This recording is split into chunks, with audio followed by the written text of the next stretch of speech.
Thanks for joining us from the Ohio AgNet Voice You Know with the News You Trust studio, sponsored by Family Forest Carbon Program, where we help family forest owners get paid to improve the health of their woods. I am Allison Kinney. A look into the headlines.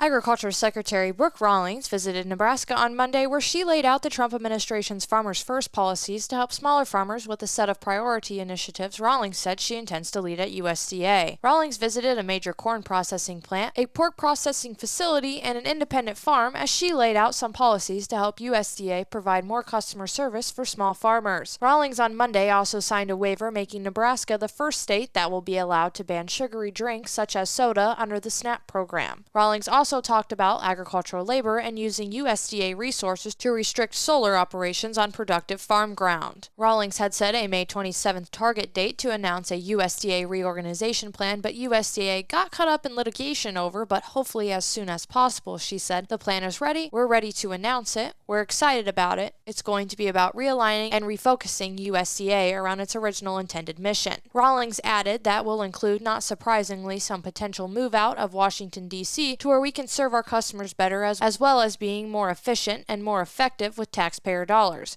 On farm labor, USDA's handout pointed to the USDA Agricultural Labor Affairs Coordinator within the Office of the Chief Economics, as well as working to coordinate with other federal agencies. If our farmers can't have the workforce that they need, which many do not, I know we've got to fix that and change it. Trump had asked Rawlings to create a mechanism that would allow for farmers to sign a document or affidavit for undocumented workers who would self-deport, then be allowed to return legally. Rawlings said the USDA continues working with the Department of Labor. Asked about the Farm Bill process, Rawlings noted that a lot of farmer safety net programs will be updated in the budget reconciliation bill. Rawlings also blamed the Biden administration for Congress failing to pass the Farm Bill in the last Congress. Under the guise of protecting working farmland, Rawlings said quality farmland should be used to farm, not to put on solar panels from China on top of it. In the handout, USDA stated the department would disincentivize the use of federal funding at USDA for solar panels to be installed on productive farm ground through prioritization points and regulatory action. Farmland should be used for agricultural production, not solar production, USDA stated. We call on state and local governments to work alongside USDA on local solutions.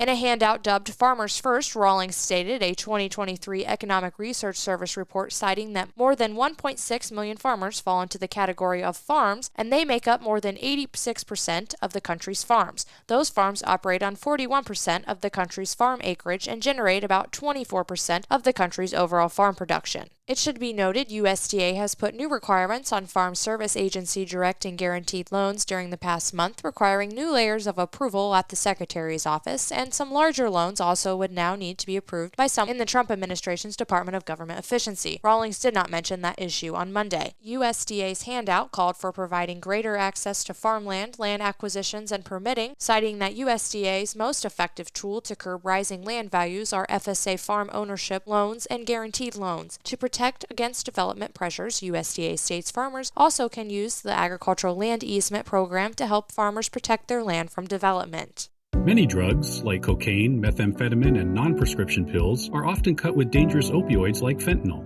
As a result, nearly 14 Ohioans die daily from unintentional overdoses. That's why it's important to carry naloxone, such as Narcan, a life-saving medication that blocks the effects of fentanyl and other opioids. Over the last 5 years, naloxone has saved over 83,000 lives. Help save lives and visit naloxone.ohio.gov to learn more and find free naloxone. Remember, if you see an overdose occurring, always call 911. In the news as well, U.S. corn planting progress surged ahead last week, maintaining its lead over the 5-year average as farmers continue to make significant fieldwork progress, according to the USDA NASS weekly crop progress report released on Monday. Soybean planting continued ahead of last year's pace and the 5-year average.